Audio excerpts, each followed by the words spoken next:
मदीने में अल्लाह के रसूल की भी तो कब्र है, उसको भी तो दीवारों से घेर दिया गया है। अल्लाह के रसूल की कब्र को आम लोगों की कब्र के बराबर खड़ा नहीं किया जा सकता है, क्योंकि नबियों के बारे में नबी का फरमान यह है कि पैगंबरों की और नबियों के जिस्मों को कब्र की मिट्टी नहीं खाती। लेकिन हमारे और आपके जिस्मों के बारे में नहीं है कि कब्र की मिट्टी नहीं खाती। नबियों के बारे में अल्लाह के रसूल का यह फरमान है कि नबियों को वहीं दफन किया जाता है जहां उनका इंतकाल होता है, जहां उनकी रूह निकलती है वहीं पर उनको दफन किया जाता है। नबियों के लिए मसाइल अलग हैं और आवाम के लिए मसाइल अलग हैं, लिहाजा नबी की कब्र को हम आज की कब्र पर महमूल नहीं कर सकते हैं। अल्लाह के रसूल का ही यह फरमान है कि नबियों को वहीं दफन किया जाता है जहां उनकी रूह निकले, यानी मुझे भी वहीं दफन करना जहां मेरा इंतकाल हो। नबी अकरम ने यह फरमा कर साफ कर दिया कि मेरी कब्र वहीं होगी जहां मेरा इंतकाल होगा। नबियों की कब्र को खोद कर नहीं निकाला जा सकता है, लेकिन किसी इंसान को गाड़ दिया जाए, किसी इंसान को दफन कर दिया जाए और पता चले कि यहाँ तो मस्जिद थी, मस्जिद में एक आदमी को दफन कर दिया गया, अगर 10 साल बाद 20 साल बाद भी पता चले तो फिर उस कब्र को खोदा जाएगा। अगर उसमें से कुछ हड्डियां मिलती हैं तो उनको निकाला जाएगा और उनको मुसलमानों के कब्रस्तान में मुंतकिल कर दिया जाएगा और कब्र को जमीन के लेवल पर करके उस पर नमाज पढ़ी जाएगी। अगर 10, 15, 20 साल के बाद अगर उसमें हड्डियां भी ना मिले, जब कब्र को खोदा जाए तो उसमें हड्डियां भी ना मिले, क्योंकि जिस्म इंसान का मिट्टी से बना हुआ और जिस्म को मिट्टी बन जाना है। अब अगर हड्डियां नहीं मिलती हैं तो उस कब्र से 1-2 तसला, 1-2 बड़ा बर्तन भरकर मिट्टी निकाली जाएगी और उसको मुसलमानों के कब्रस्तान में मुंतकिल कर दी जाएगी और इस कब्र को जमीन के बराबर करके उस पर नमाज पढ़ी जाएगी। लेकिन मसला है वो अपनी जगह पर कायम रहेगा। आप उसकी चाहे कितनी दीवारें खड़ी कर दें, चारों तरफ से उसको कितना भी घेर दें, लेकिन जिस कब्र मस्जिद के अंदर कब्र है उस मस्जिद के अंदर नमाज नहीं होगी, नहीं होगी, नहीं होगी। ये उसी नबी का फरमान है जिस नबी का फरमान ये है कि नबियों को वहीं दफन किया जाता है जिस जगह नबियों का इंतकाल होता है। उसी नबी का ये भी फरमान है कि अपने घरों को कब्रस्तान मत बनाओ। ये भी कहा उसी नबी ने, लानतुल्लाहि अलल यहूदी वन नसारा इत्तखज़ू कुबूर अंबियाहिमुल मसाजिद। अल्लाह की लानत हो यहूद और नसारा पर जिन्होंने अपने अपने नबियों की कब्रों को मस्जिद बना लिया है। मेरे भाइयों, कब्रों को मस्जिद नहीं बनाया जा सकता है, मस्जिद में कब्र नहीं बनाई जा सकती है। लिहाजा इस हदीस को अपनी जगह पर, ये मसले पुराने हो चुके हैं, अब लेटेस्ट मसाइल की तरफ आइए, नए नए मसाइल की तरफ आइए। वक्त की ज़रूरत है नए मसाइल की तरफ आना। तो ये मसले तो बहुत पुराने हो चुके हैं, तो हमें इन मसलों को जानने की ज़रूरत है। जहाँ इस्लाम ने एहतराम इंसानियत बताई है, वहीं इस्लाम के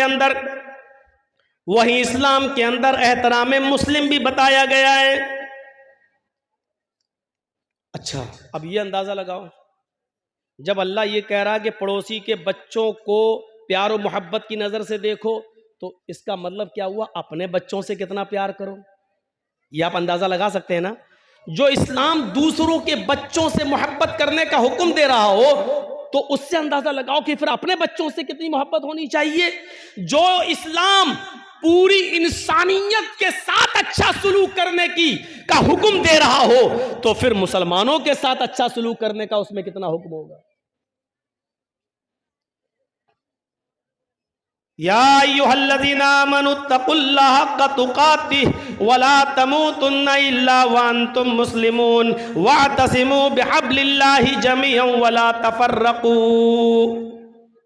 इसके बाद वज़कुरू निअमतल्लाहि अलैकुम इज़ कुंतुम अअदाअन फ़अल्लफ़ बैन क़ुलूबिकुम फ़अस्बहतुम बिनिअमतिही इख़वाना। याद करो, आए मुसलमानों, याद करो उस दिन को, उस दौर को याद करो। वज़कुरू निअमतल्लाहि अलैकुम इज़ कुंतुम अअदाअन, कि तुम आपस में एक दूसरे के दुश्मन थे। फ़अल्लफ़ बैन क़ुलूबिकुम, अल्लाह ने तुम्हारे दिलों में उल्फत डाल दी। फ़अस्बहतुम बिनिअमती इख्वाना, तो तुम अल्लाह की इस नेमत से, इस्लाम की नेमत से, कुरान की नेमत से, नबी की नेमत से तुम आपस में भाई भाई हो गए। अल्लाह ने हमें उस दौर को याद दिलाया जब हम आपस में एक दूसरे के दुश्मन थे, एक एक रोटी और एक एक बोटी के पीछे हम एक दूसरे का कत्ल कर दिया करते थे। एक गांव के एक आदमी की बकरी दूसरे के गांव के खेत में, एक आदमी के खेत में चली गई, इतनी सी बात को लेकर झगड़ा शुरू होता है दोनों कबीलों और दोनों खानदानों के बीच में। जानते हो ये लड़ाई कितने दिन तक चली? ये लड़ाई 27 साल तक चली। ये लड़ाई 27 साल तक, और 27 साल के बाद जब ये लड़ाई बंद होती है तो दोनों तरफ से मरने वालों की तादाद गिनी जाती है, तो मरने वालों की तादाद थी 40,000। एक बकरी की वजह से, वो भी सिर्फ थोड़ी सी घास खा ली थी, इतनी सी बात पर दोनों कबीलों में लड़ाई चलती है। तो कितने साल तक चली? 27 साल। और 27 साल के बाद जब बंद होती है तो दोनों तरफ से मरने वालों की गिनती कितनी हुई? 40,000। अंदाजा लगाओ कितने खतरनाक लोग थे, कितनी डेंजर कौम थी। हम लोग तो मौजमपुर लखीपुर को रोते हैं कि इधर जान की कोई कीमत ही नहीं है, कब मार दो और कब नदी में बहा दो। कितनी डेंजर कौम थी।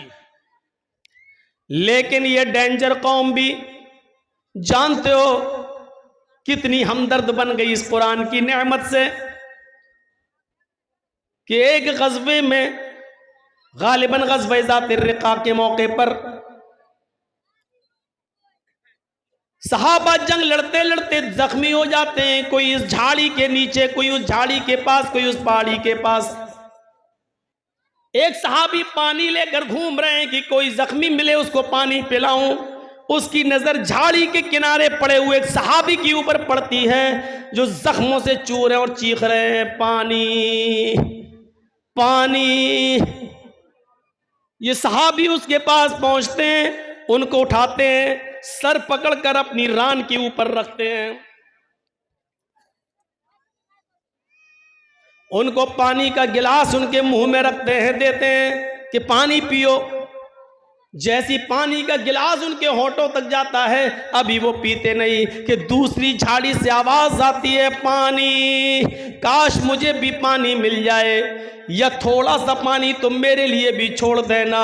ये खुद प्यासा था, इसने पानी नहीं पिया, छोड़ दिया और कहा मेरा भाई मुझसे भी ज्यादा प्यासा है, मुझसे भी ज्यादा पानी का मुतलाशी है, लिहाजा जाओ पहले तुम उसको पानी पिला दो। यह आदमी उसके पास जाता है, उसके होठों से पानी का प्याला लगाता है कि तीसरे की आवाज आती है, थोड़ा बच जाए तो मेरे लिए भी छोड़ देना, मेरा भी हलक सूखा जा रहा है।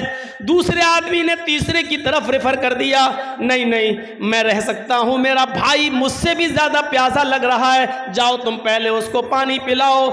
ये पानी पिलाने वाला तीसरे के पास जाता है, उसको उठाता है, पानी का प्याला जमीन पर रखकर उसको सहारा देकर उठाकर अपने सीने पे लगाता है, फिर पानी का प्याला उठाकर उसके हलक में डालने की कोशिश करता है, उसके होंठ पे लगाता है, होंठ हिल नहीं रहे हैं। पानी का प्याला रखकर उसके दिल की धड़कनों को देखता है तो धड़कनें बंद है, सांस नाक में उंगली रखकर देखता है तो सांस बंद है। यानी तीसरा सहाबी रूह कब्ज़ से उनसुरी को परवास कर चुकी है, उसका इंतकाल हो चुका है। इसने तीसरे को जमीन पर लिटाकर दूसरे के पास लौट कर आया, चलो ये तीन ही थे, अब दूसरे को ही पिला दें। जब दूसरे के पास जाता है तो क्या देखता है, वो भी मुस्कुराते हुए चेहरे के साथ लेटा हुआ है और उसकी भी सांसें बंद हो चुकी हैं। वो जल्दी से भागा कि पहले के पास चलूं, क्या देखता है कि पहला भी जहां जहां फ्री के सुपुर्द कर चुका है, पहला भी अल्लाह को प्यारा हो चुका है, इस सहाबी की भी जान जा चुकी है। जो कौम 27 साल तक लड़ती हो, जो कौम 40,000 लोगों के मरने के बाद भी जिनकी तलवारें खून की प्यासी रहती हो, ऐसी डेंजर कौम को अल्लाह के नबी ने कैसा बनाया कि एक सहाबी दूसरे के लिए अपनी जान देने लगे, एक सहाबी दूसरे के लिए अपनी जान न्यौछावर करने लगे। एक सहाबी ने इसलिए पानी नहीं पिया कि मेरा भाई मुझसे ज्यादा प्यासा है, और दूसरे ने इसलिए नहीं पिया कि तीसरा मुझसे भी ज्यादा प्यासा है। जरा आप अंदाजा लगा सकते हैं ये कौन सा जज्बा था। एक आदमी दूसरे के लिए अपनी जान दे रहा है। इसी को कुरान कहता है वज़कुरू निअमतल्लाहि अलैकुम इज़ कुंतुम आदान फ़अल्लफ़ बैन क़ुलूबिकुम फ़अस्बहतुम बिनिअमति इख़वाना। आए लड़ने वालों, झगड़ने वालों, उस दौर को याद करो, उस जमाने को याद करो जब तुम आपस में एक दूसरे से लड़ते थे, जब आपस में तुम एक दूसरे की गर्दनें उड़ाया करते थे, तुम आपस में एक दूसरे के हरीफ थे, एक दूसरे के दुश्मन थे। फ़अल्लफ़ बैन क़ुलूबिकुम, अल्लाह ने तुम्हारे दिलों में उल्फत डाल दी। ये होता है मुसलमान, एक मुसलमान दूसरे मुसलमान के लिए। अपने लिए तो सभी जीते हैं, दूसरों के लिए जीना असल जीना, दूसरों के लिए। इसलिए फरमाया अल मुस्लिमु मन सलिमल मुस्लिमून मिन लिसानिही व यदिही। मुसलमान तो वो है कि जिसकी जबान से और जिसके हाथ से दूसरे मुसलमान को तकलीफ न पहुंचे। पहले जबान का लफ्ज है, मिन लिसानी व यदी, और जिसके हाथ से। मुसलमान तो वो है कि जिसकी जबान से और जिसके हाथ से दूसरे को तकलीफ न पहुंचे। इसमें कौन पूरा उतर रहा है? जबान से तकलीफ हम दे रहे हैं, हाथ से तकलीफ हम दे रहे हैं। अरे किसी को कत्ल करना तो बहुत दूर की बात, अल्लाह के नबी सल्लल्लाहु अलैहि वसल्लम ने लोहे का कोई हथियार उठाकर इशारा तक करने से मना किया है। जैसे देख रहा है ये कोई 10 मीटर दूर खड़ा, कत्ल करना तो बहुत दूर की बात है। आप 10 मीटर 20 मीटर दूर से ये कहें देख रहा है ये पूरा का पूरा रामपुरी है, घुसा दूंगा पेट के अंदर। 10 मीटर 20 मीटर की दूरी से इशारा करना भी एक मुसलमान के लिए दूसरे मुसलमान के लिए जायज नहीं है। हम कौन सी दुनिया में, यहां हाल ये है हमारा कि तकलीफ ना हो किसी को, ना जबान से ना हाथ से। भैया देखो सामने से मत उठिए, आप लोग पीछे से उठ के जाइए यार, मेरे सामने से जाते हैं तो बड़ा डिस्टर्ब होता है। कहां जा रहे हो चाचा? अब ये इस उम्र में घर जाके क्या करेंगे पूछो, जरा सोचो। वो देखिए बेचारे बूढ़ों में शुगर के मरीज हैं लग रहा है। अच्छा, जिन लोगों को पेशाब ज्यादा आता है तो उनको बीच में बैठने की जरूरत क्या है? उनको आगे पीछे दाएं बाएं बैठना चाहिए पहले ही से। ये सिस्टम होना चाहिए। ये सब उसके खिलाफ है अदब के, सामने से उठना। एक बार हैदराबाद में तकरीर कर रहा था, सामने से कोई आदमी आया तो मैं समझा गया यार होगा पेशाब करना है, सीधे मेरा माइक पकड़ के कहता है कैसे बोला। और उसके बाद जो लाठी डंडे टमाटर अंडे चले, वो दौर हमें आज तक याद है। तो डर लगता है, सामने से कोई आदमी जब उठता तो मुझे डर लगता है। वो हैदराबाद हमें याद आ जाता है।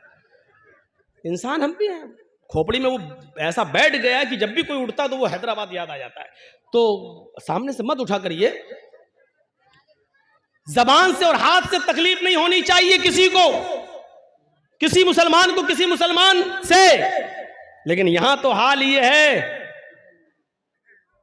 कि हम अपनी परेशानियों से इतना परेशान नहीं हैं जितना आपके आराम से हमें परेशानी हो रही है।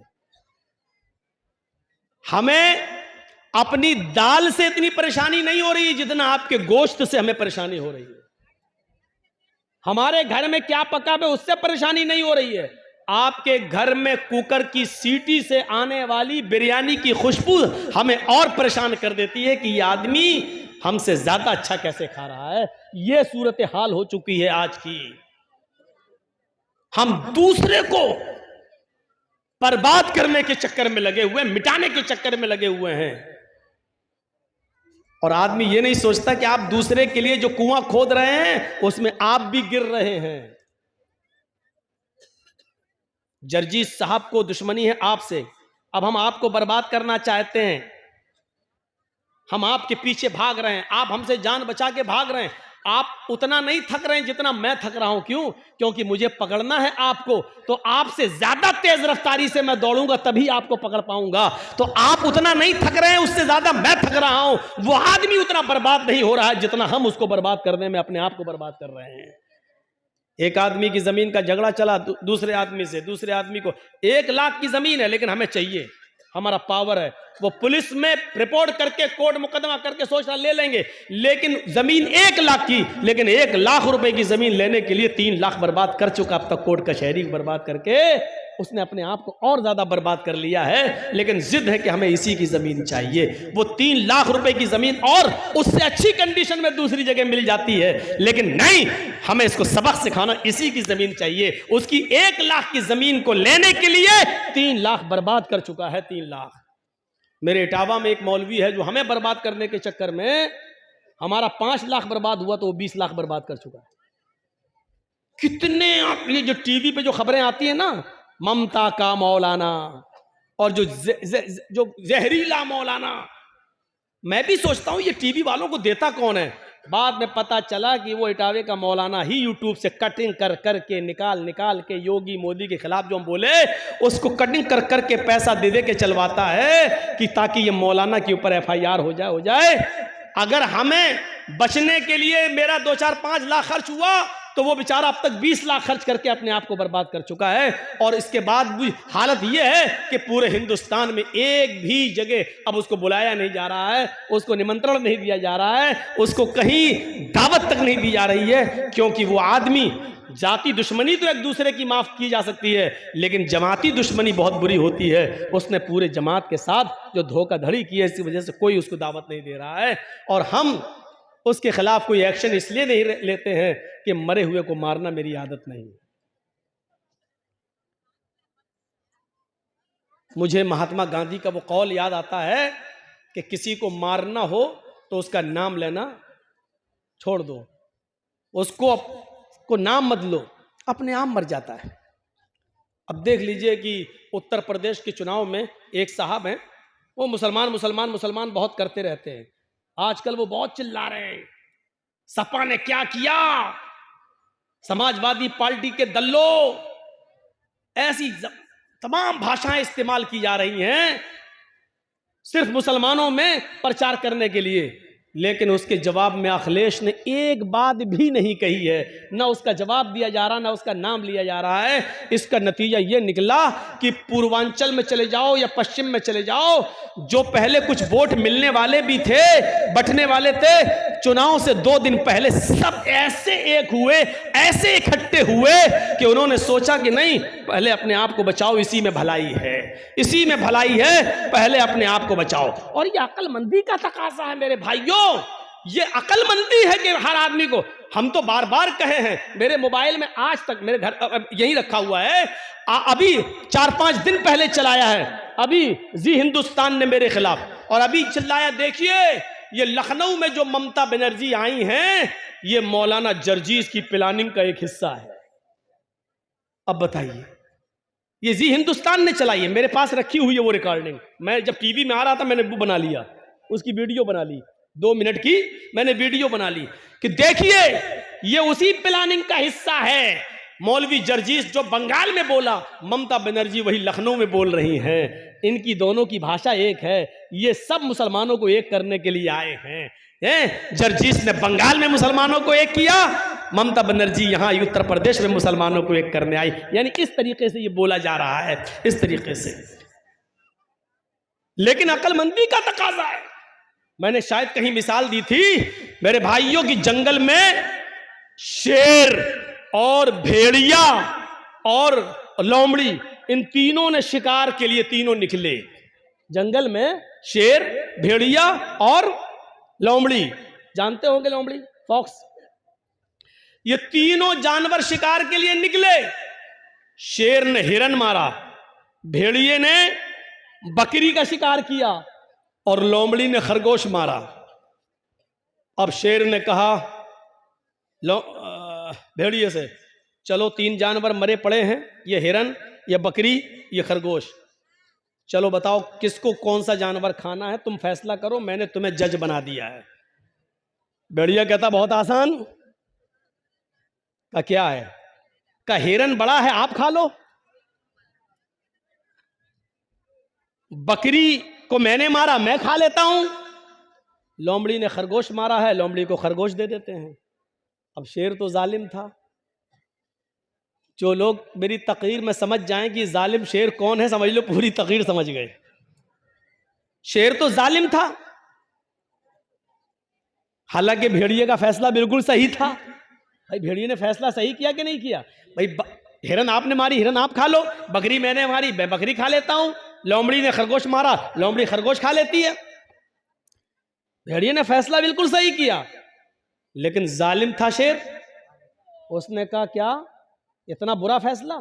अरे कमीने कहां से पढ़ के आया तू? इतना गंदा फैसला। उठा और इसने एक पंजा मारा भेड़िए के, उसकी गर्दन अलग अलग। कमीना इतना बुरा फैसला, फैसला करना भी नहीं जानता। मेरे सामने उसकी जुर्रत देखो, इतना घटिया फैसला। लोमड़ी से कहा ए तू फैसला कर। लोमड़ी मुस्कुराने लगी।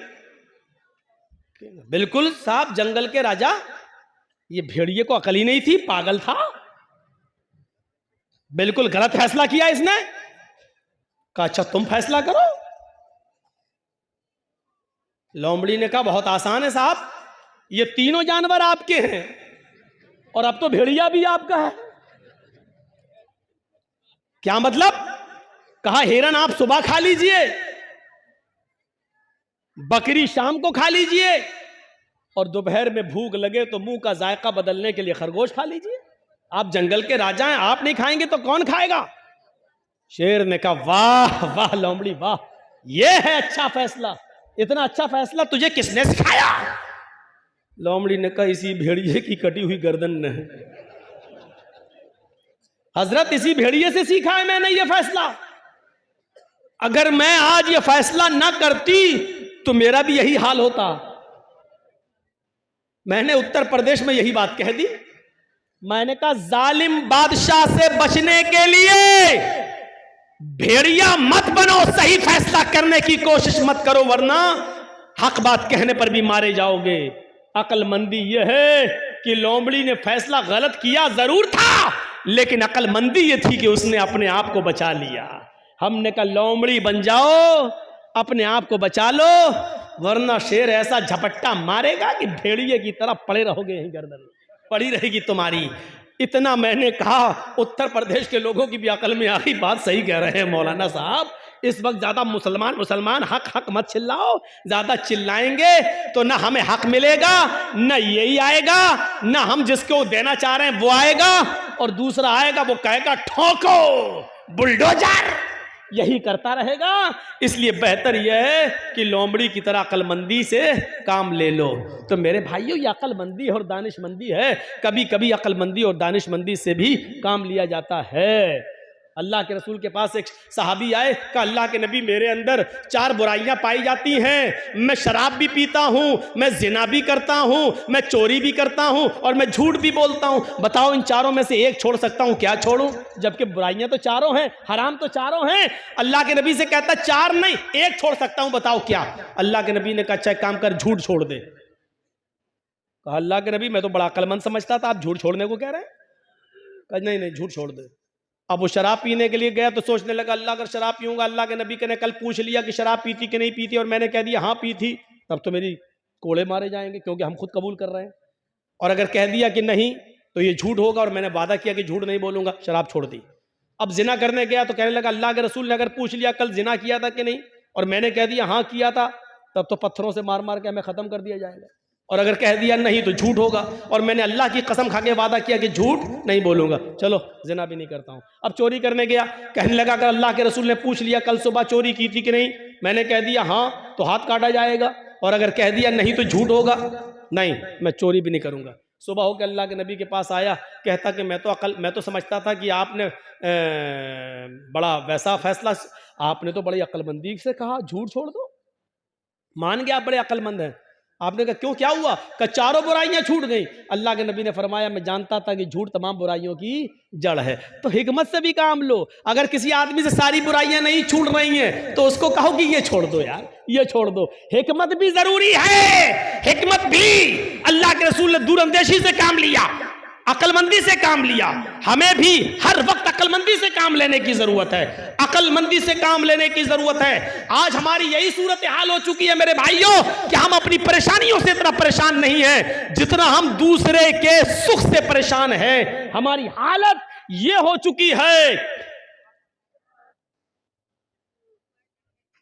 कुत्ता देखा है? कुत्ता देखा क्या मौलाना साहब? हमारा तो उठना बैठना ही उन्हीं में है। कुत्ते ने देखा एक छुरी पड़ी हुई है और उस छुरी पे खून लगा हुआ है बकरी का ताजा ताजा, और छुरी ऐसे जमीन पर खड़ी है। अब कुत्ते को तो चाटने की आदत होती है। उसने कहा इस पे बकरी का खून लगा है, खून को चाटने के लिए उसने अपनी जबान चलाई। जैसे ही चलाई छुरी पर उसकी जबान कट गई। बकरी का खून तो चाट गया लेकिन उसकी जबान कट के उसका खून उस पर लग गया। अब कुत्ता क्या समझ रहा है ना अभी खून बाकी है।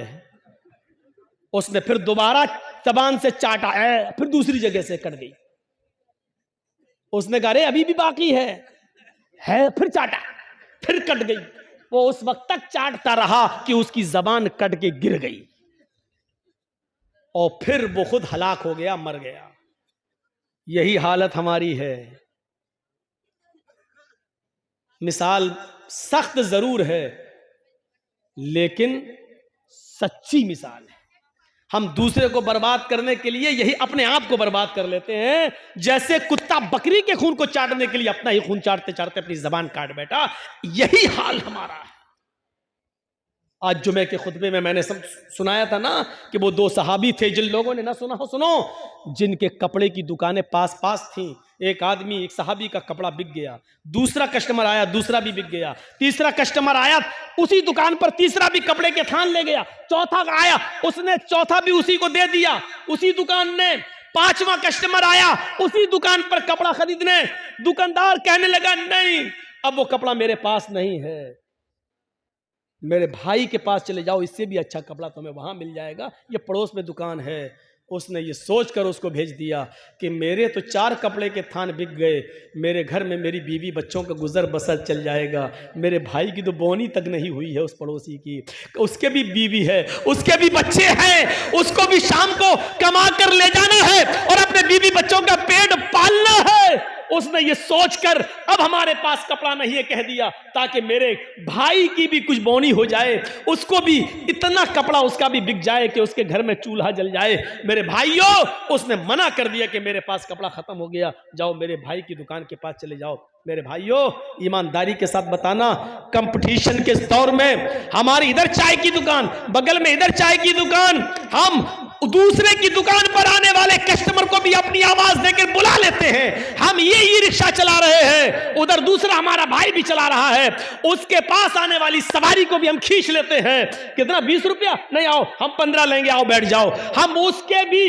मुंह से रोटी का लुकमा छीन रहे हैं। हमारे घरों में बरकत हो तो कहां से हो, हमारे बच्चों को बीमारियां न लगे तो कैसे न लगे, हमारे माँ बाप को बीमारियां और कैंसर जैसी बीमारियों में मुलव्वस न हो तो क्यों न हो, क्योंकि हमने रोजी रोटी के सारे नाजायज तरीके इस्तेमाल कर रखे हैं। हम तो अपने भाई की खुशी देखना ही नहीं चाहते हैं। हम अपने दुकान के होते हुए दूसरे की दुकान पे कस्टमर आता हुआ देखना ही गवारा नहीं कर सकते हैं। मेरे भाइयों, इस्लाम की तालीम ये तो नहीं थी, इस्लाम की तालीम ये तो नहीं थी। इमाम अहमद इब्न हंबल रहमतुल्लाह अलैह के पास एक बूढ़ी औरत आती है और सुनो, आए बीड़ियों का धंधा करने वालों सुनो, आए तंबाकुओं के धंधे करने वाले सुनो, आए सूद और ब्याज के खाने वालों सुनो, आए लंबे चौड़े बैंक बैलेंस बनाने वालों सुनो, आए बैंकों की नौकरियां करने वालों सुनो।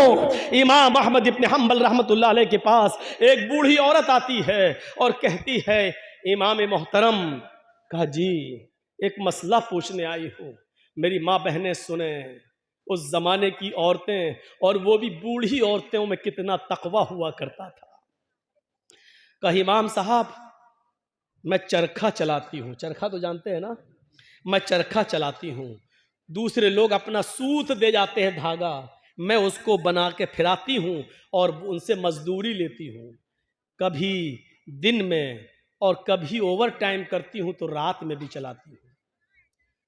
मैं चिराग जलाकर मैं चरखा चलाती हूँ, जब मेरे पास तेल होता है तो मैं चिराग अपना जलाती हूँ और सूत फिराती हूँ।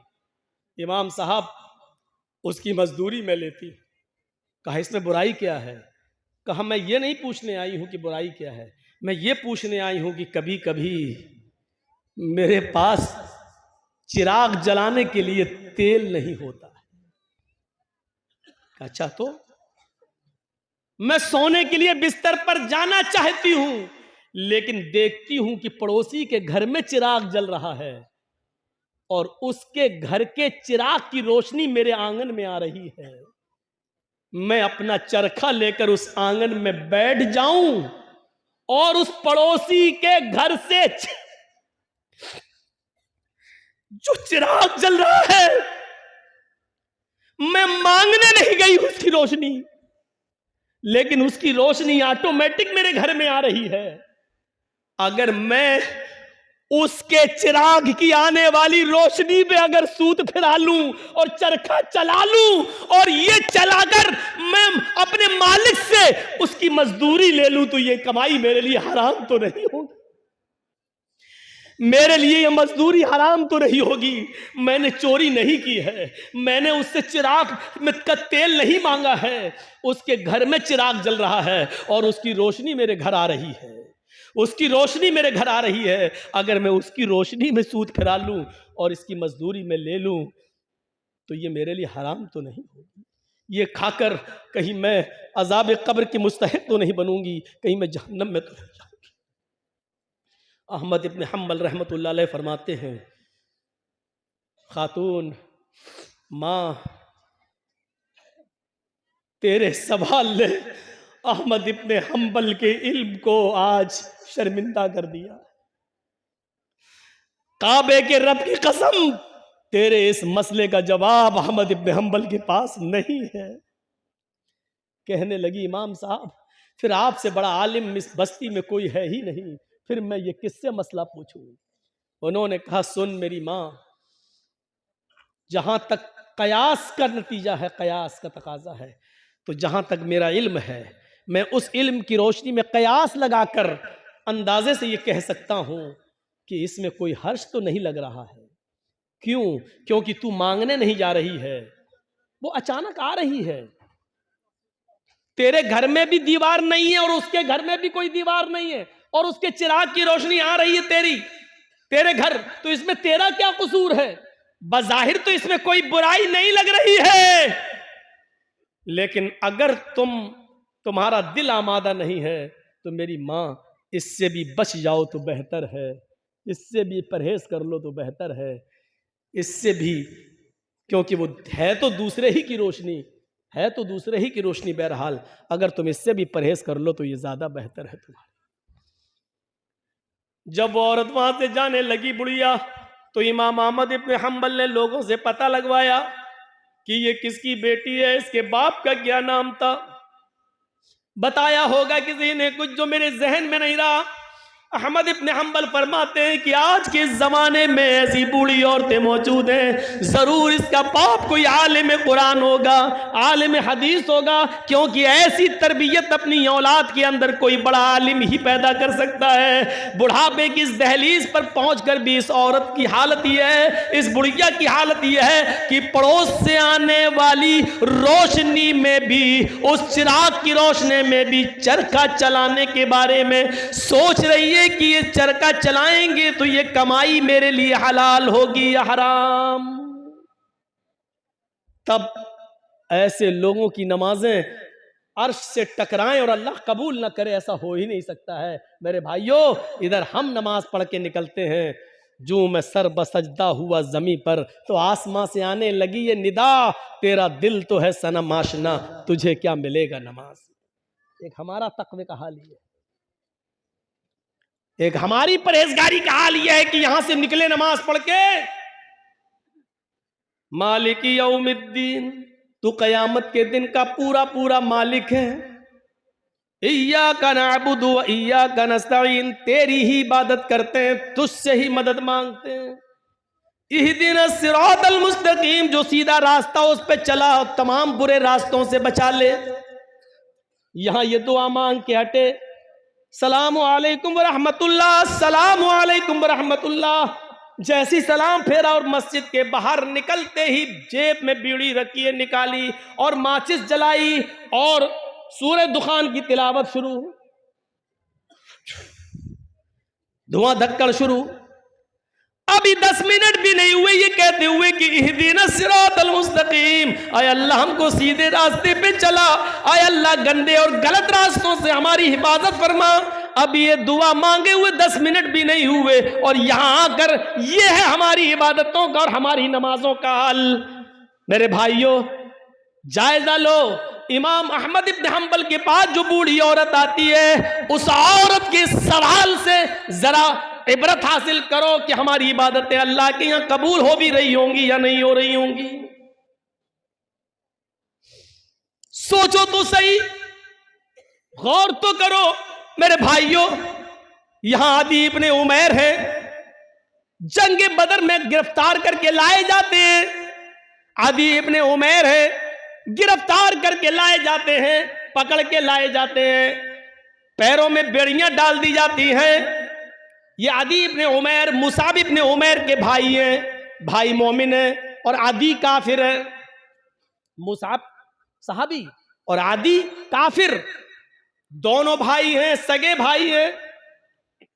अल्लाह के नबी सल्लल्लाहु अलैहि वसल्लम ने फरमाया कि जो गिरफ्तार करके काफिर लाए गए उनके पैरों में बेड़ियां डाल दो। आदि के पैरों में जब बेड़ियां डाली जाने लगी तो मुसाब इब्ने उमैर वहीं खड़े हो गए और जो उनके पैरों में बेड़ियां डाल रहा था सहाबी, आदि इब्ने उमैर के पैरों में वहीं खड़े होकर मुसाब इब्ने उमैर कहने लगे, आए सहाबी अपने दोस्त से, अरे दोस्त इसके पैरों में बेड़ियां जरा टाइट डालो, यहां से कस दो, मैं इसको अच्छी तरीके से जानता हूं, ये लॉक तोड़ने में, जंजीर तोड़ने में बड़ा माहिर है, यहां से टाइट कर दो वरना ये तोड़ के भाग जाएगा।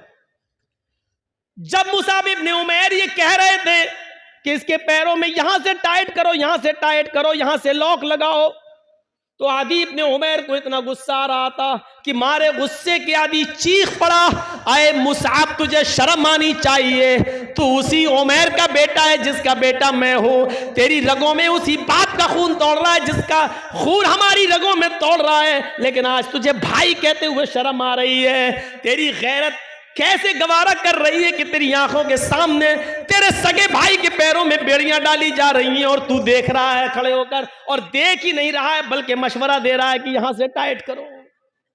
थूकता हूं तुझ पर, भाई कहते हुए शर्म आती है तुझे। इधर मुसाब इब्ने उमैर कहते हैं, चुप, खामोश,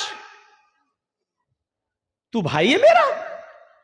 नहीं, तू मेरा भाई नहीं है। आदि कहता है, क्या उमैर तेरा बाप नहीं है? क्या मेरी मां तेरी मां नहीं है? क्या उमैर का खून तेरी रगों में नहीं दौड़ रहा है? क्या मेरी मां का दूध तेरी रगों में खून बनकर नहीं दौड़ रहा है? जवाब दिया, उमैर मेरा बाप है, ये सच है, तेरी मां मेरी मां, ये सच है, तूने और मैंने एक ही मां का दूध पिया है, ये भी सच है, तेरी और मेरी रगों में एक ही बाप का खून दौड़ रहा है, यह भी सच है, लेकिन यह सच नहीं है कि तू मेरा भाई है। जानता है मेरा भाई कौन है? आदि ने कहा, फिर कौन है अगर मैं तेरा भाई नहीं हूं? मेरा भाई वो है जो तेरे पैरों में बेड़ियां डाल रहा है? ये तेरा भाई है? हाँ, इसलिए कि मेरे इस भाई ने कलमा पढ़ा है, अशहदु अल्ला इलाहा इल्लल्लाह व अशहदु अन्ना मुहम्मदन अब्दुहु व रसूलुहु। बुखारी शरीफ की हदीस के इस वाक़े से हमें यह पता चलता है मेरे भाइयों कि इस्लाम लाने के बाद, ईमान कलमा पढ़ने के बाद, ला इलाहा इल्लल्लाह मुहम्मदुर रसूलुल्लाह का इकरार करने के बाद, इस्लामी रिश्ते से कलमे की बुनियाद पर अपने एक साथी की जो इज्जत होती है वो फिर सगा भाई भी वो दर्जा नहीं रखता है। क्या जवाब दिया? खूनी रिश्ते को कुर्बान कर दूंगा, लेकिन कलमे की बुनियाद पर ये मेरा भाई है, इस रिश्ते को मैं कुर्बान नहीं करूंगा। आए आदि, तू मेरा भाई नहीं, मेरा भाई वो है जो मेरे पैरों में बेड़ियां डाल रहा है, इसलिए कि इसने कलमा पढ़ा है, अशहदु अल्ला इलाहा इल्लल्लाह व अशहदु अन्ना मुहम्मदन अब्दुहु व रसूल। इस कलमे की बुनियाद पर ये मेरा भाई है, तू भाई नहीं है।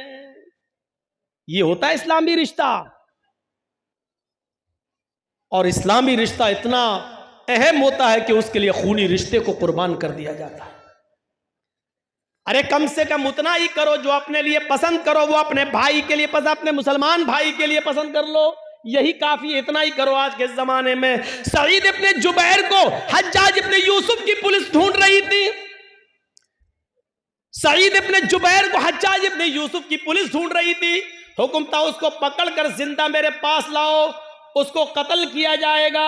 सईद इब्ने जुबैर बड़े नेक आदमी थे, लेकिन हज्जाज इब्ने यूसुफ ने बड़े नेक लोगों को ही कत्ल किया है। एक एक करके न जाने कितने सहाबा को उसने कत्ल किया है। हज्जाज इब्ने यूसुफ ने सईद इब्ने जुबैर को पुलिस ढूंढ रही थी, पुलिस तलाश कर रही थी, लेकिन सईद इब्ने जुबैर किसी के हाथ नहीं लग रहे थे। रात को वो बहुत सी दूरी तय करके हज्जाज इब्ने यूसुफ की सल्तनत से निकलना चाह रहे थे, उसके मुल्क से बाहर भागने की कोशिश कर रहे थे ताकि मेरी जान बच जाए। लेकिन रात का वक्त था, अंधेरे में फायदा उठाकर वो जाया करते थे, और जब सुबह होती थी तो कहीं पनाह ले लिया करते थे ताकि हज्जाज इब्ने यूसुफ की पुलिस हमको न पकड़ ले। एक दिन रात को इशा की नमाज के बाद किसी मुसलमान के घर वो खाना खाने के लिए रुके थे, और मुसलमानों ही में से किसी ने जासूसी कर दी। हज्जाज इब्ने यूसुफ की पुलिस को बता दिया कि सईद इब्ने जुबैर फला आदमी के घर रुके हुए हैं, और रात का हिस्सा गुजरने के बाद वो इस घर से निकलेंगे और वो फिर भागेंगे। हज्जाज इब्ने यूसुफ की पुलिस आती है और इशा की नमाज के बाद उस घर पे छापा मारती है। सईद इब्ने जुबैर पकड़ लिए जाते हैं। अब बताता हूं, जासूसी किसने की? अपनों ने। अपने ही जासूसी करते हैं। लॉकडाउन के मौके पर आपने देखा होगा, हमारे उत्तर प्रदेश में तो वही हाल था, जब हर चीज का गोश्त बंद था, कुछ नहीं ले सकते थे, और चोरी छुपे कोई अगर भैंस काट लेता था तो अपने ही लोग जासूसी करते थे, फलां के घर में भैंस हुई है, और पुलिस आकर छापा मारती थी, जितने की भैंस नहीं उससे ज्यादा जुर्माना वसूल करती थी। अपने ही जासूसी करते हैं। इनाम का लालच होगा, इतना मिलेगा। सईद इब्ने जुबैर पकड़ लिए जाते हैं, और सईद इब्ने जुबैर को हज्जाज इब्ने यूसुफ के पास लाया जा रहा है, लेकिन जहां पकड़े गए वहां से हज्जाज इब्ने यूसुफ इतना दूर है कि वहां तक जाने में 1 हफ्ता लग जाएगा। घोड़े पर, ऊंट पर बैठकर सफर किया जाए तो 1 हफ्ता लग जाएगा। कितना? 1 हफ्ता। लेकिन चल रहे हैं। नमाज का वक्त होता, वो नमाज पढ़ते। सफर में रोजा माफ है, लेकिन सईद इब्ने जुबैर सफर में भी रोजा रख रहे हैं, क्योंकि उनको मालूम हो चुका है कि अब मेरी मौत का वक्त करीब है। हज्जाज के सामने मैं लाया जाऊंगा और मुझे कत्ल कर दिया जाएगा। लिहाजा वो दिन में रोजा रखना शुरू कर दिए। जहां पुलिस वाले आराम करने के लिए रुकते, वो वहीं नमाज पढ़ना शुरू कर देते और नफली इबादत करना शुरू कर देते।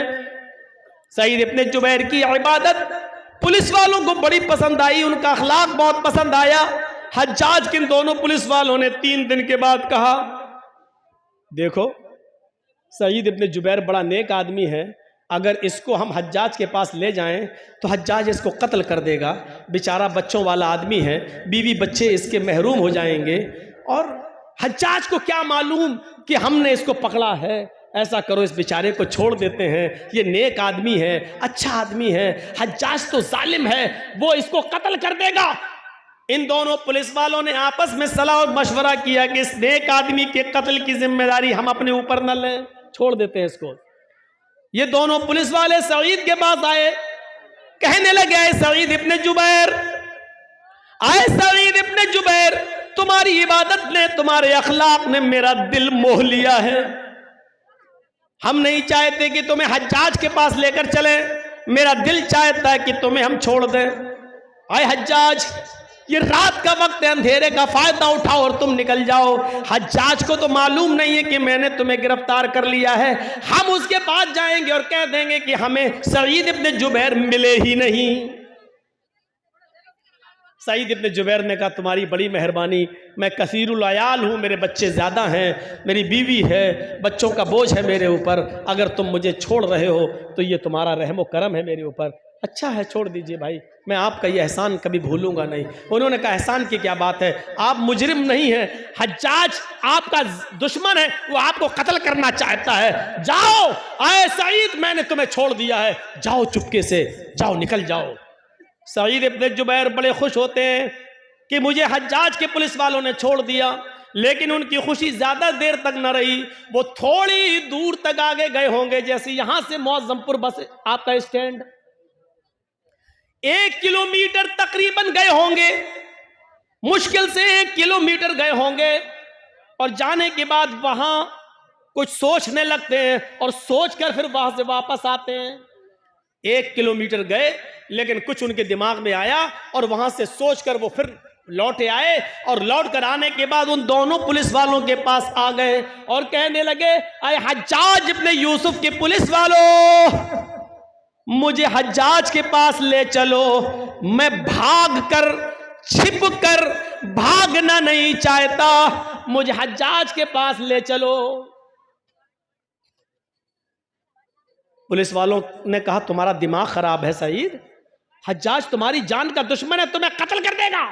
कहा वो मैं जानता हूं कि वो मुझे कत्ल करेगा, फिर का इसके बावजूद मैं उसके सामने जाना चाहता हूं। पुलिस वाले कहते हज्जाज, आए सईद बेवकूफी मत करो, मैंने तुम्हें छोड़ दिया, फिर तुम क्यों आए। सईद इब्न जुबैर रोते हैं और रोते हुए कहते हैं, आए पुलिस वालों, तुम्हें नहीं मालूम जिस आदमी ने मेरी जासूसी की और तुम्हें यह बताया कि मैं इस घर में छिपा हूं, वो तो कहीं ना कहीं से देख ही रहा होगा, उसको तो यह मालूम ही होगा कि तुम दोनों ने मुझे गिरफ्तार कर लिया है, मुझे पकड़ लिया है। वो आदमी हज्जाज को यह खबर दे देगा इन दोनों पुलिस वालों ने सईद को गिरफ्तार कर लिया।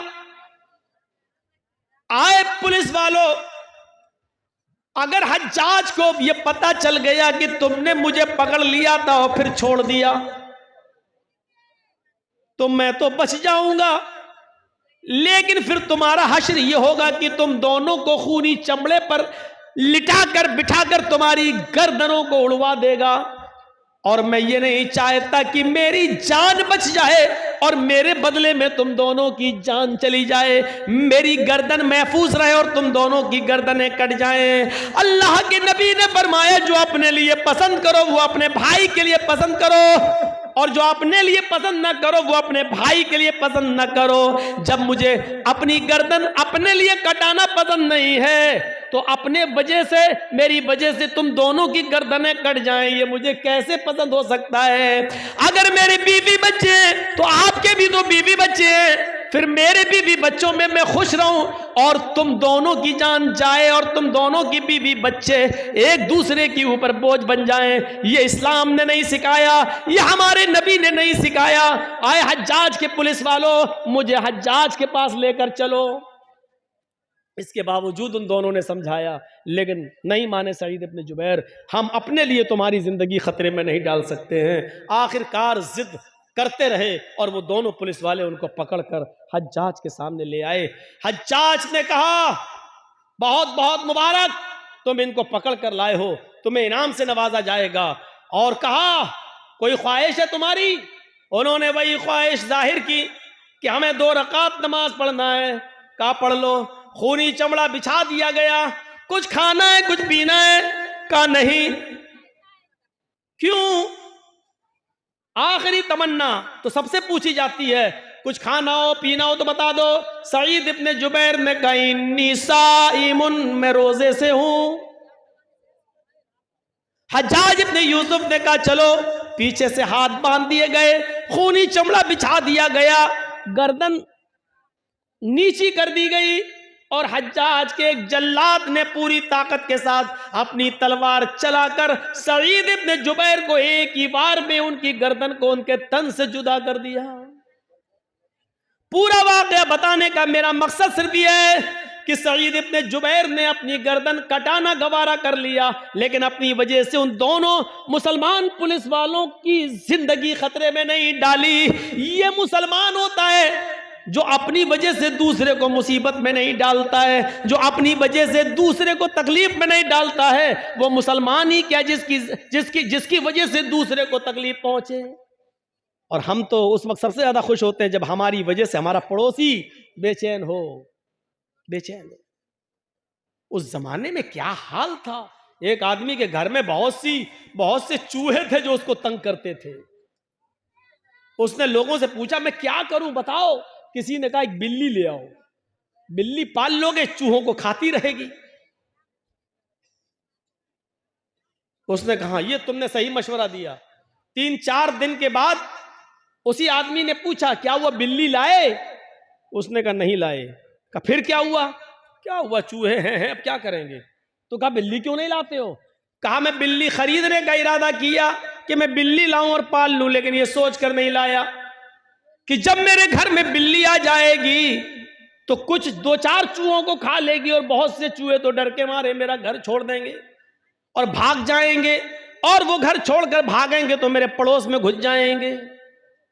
और अल्लाह के नबी ने फरमाया पड़ोसियों का बहुत बड़ा हक है। जो चीज मैं अपने लिए पसंद नहीं करता हूं चूहे वो डर के मारे मेरे पड़ोस के घर में पहुंचकर उनको वही तकलीफ दे जो मेरे घर में मुझे तकलीफ दे रहे हैं। तो ये भी तो सही नहीं है कि मैं अपनी तकलीफ से बच जाऊं लेकिन अपनी तकलीफ अपने पड़ोसी को दे दूं। ये कौन सा ईमान था यार, ये कौन सा जज्बा था है? इस जज्बे को क्या कहेंगे आप?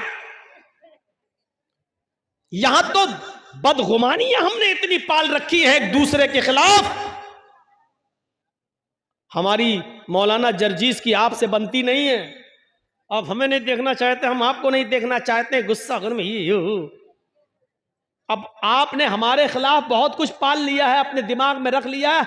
अब आपका जहन वही कहेगा जो आपके दिमाग में है।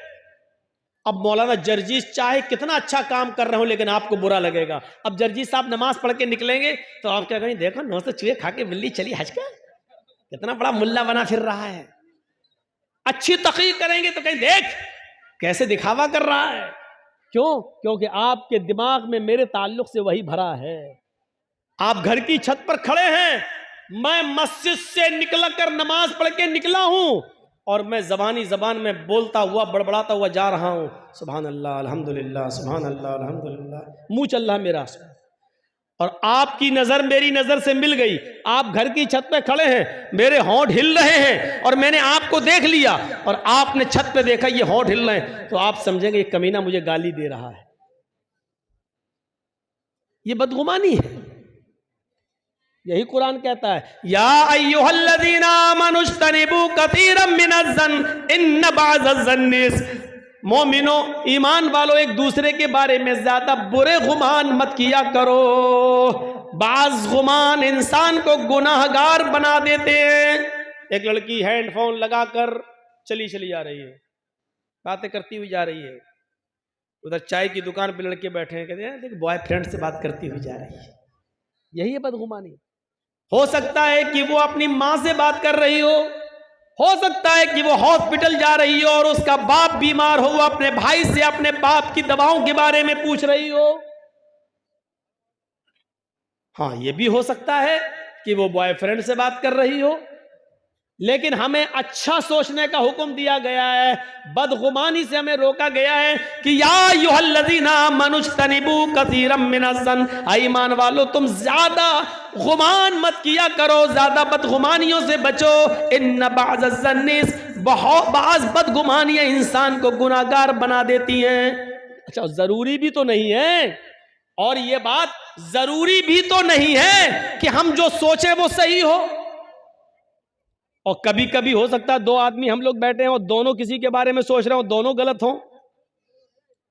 मिसाल के तौर पर हमारे बगल में ये मौलाना साहब बैठे हैं, ये डॉक्टर हैं, हम भी डॉक्टर हैं। एक मिसाल एक आदमी लंगड़ाता हुआ चला आ रहा है।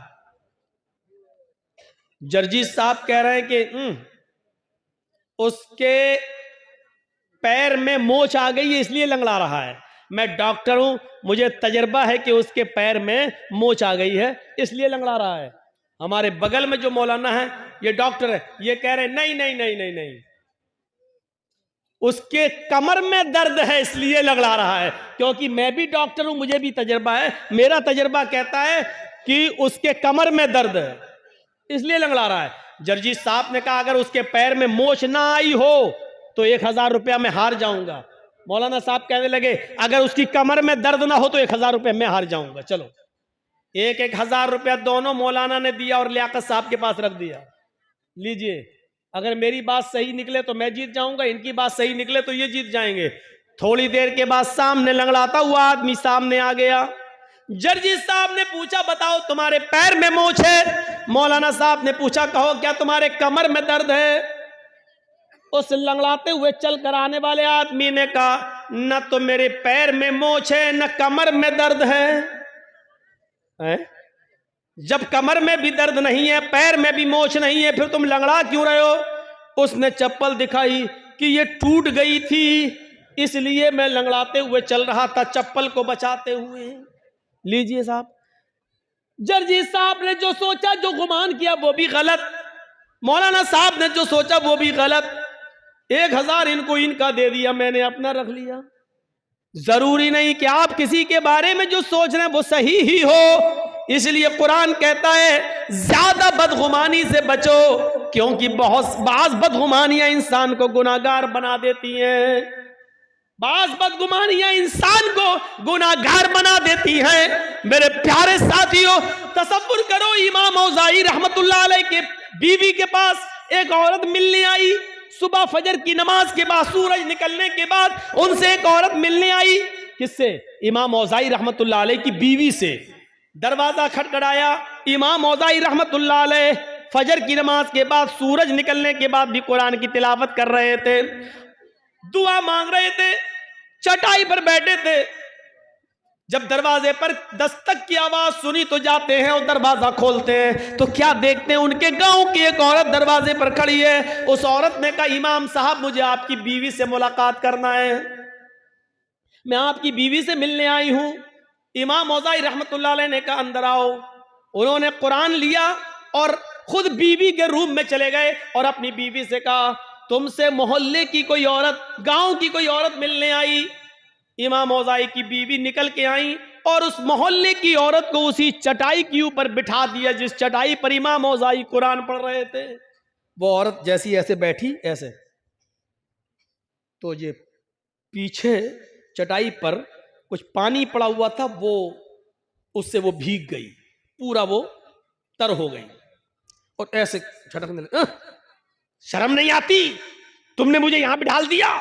उसकी नजर पड़ी तो इमाम औज़ाई का 3 साल का बच्चा, छोटा सा बच्चा, नंगा घूम रहा था। नहीं कपड़े पहने हुए थे, छोटे छोटे बच्चे कभी ऐसे ही होते, नंगा। वो समझी कि इस बच्चे ने पेशाब किया है इसीलिए उसकी चड्डी अड्डी उतार दी गई है, ये नंगा है और इस बच्चे के पेशाब पे हमें बिठा दिया। इस औरत ने कहने शर्म नहीं आई, तुमने इस बच्चे के पेशाब पे मुझे बिठा दिया है। इमाम औज़ाई की बीवी कहती है कि बेफिक्र रहो बहन, ये पेशाब नहीं है। अरे तुम कह रही हो पेशाब नहीं है, बच्चा नंगा घूम रहा है, उसकी चड्डी ये पड़ी हुई है, भीगी हुई चड्डी ये पड़ी हुई है और चटाई पर ये भीगा और उसकी वजह से मेरा कपड़ा भीग गया, मैं नापाक, मेरा कपड़ा नापाक हो गया। अब घर जाने के बाद कपड़ा भी धुलूं और इतना हिस्सा भी मैं अपना धोऊं। इमाम औज़ाई की बीवी कहती है मेरी बहन, मैं तुमसे फिर कहती हूं कि बेफिक्र रहो, ये मेरे बच्चे का पेशाब नहीं है, आपका कपड़ा नापाक नहीं हुआ है, आपको इन्हीं कपड़ों में नमाज पढ़ लेनी है, धोने की जरूरत नहीं है। उस औरत ने कहा इमाम औज़ाई की बीवी से, इमाम साहब की बीवी, मैं कैसे यकीन कर लूं, मुझे यकीन दिलाओ। अगर ये पेशाब नहीं है तो ये पानी कहां से आया? मुझे पानी की कोई बोतल नहीं दिखाई दे रही है, आसपास कोई घड़ा, कोई मटका, कोई सुराही नहीं दिखाई दे रही है, फिर ये पानी कहां से आ गया है, मुझे बताओ। इमाम औज़ाई की बीवी ने लास्ट में आकर कहा, मेरी बहन अब सुनो, बार बार कह रही हो, मैं बताना नहीं चाहती थी लेकिन अब बताना पड़ रहा है। ये जिसको तुम पानी समझ रहे हो ये पानी नहीं है, ये मेरे शौहर हैं। इमाम औज़ाई ये फजर की नमाज पढ़ने के बाद घर में आते हैं, सूरज निकलने तक ये कुरान की तिलावत करते हैं इसी चटाई पर बैठकर, और जब सूरज निकल जाता है तो उसके बाद में ये दुआ मांगते हैं, मग़फ़िरत, तौबा करते हैं, इस्तिग़फ़ार करते हैं। और जब अल्लाह से ये तौबा करते हैं, मग़फ़िरत की दुआ करते हैं, इस्तिग़फ़ार करते हैं, तो इतना रोते हैं, इतना रोते हैं, इतना रोते हैं कि इनके आंखों के आंसुओं से ये चटाई तर हो जाती है।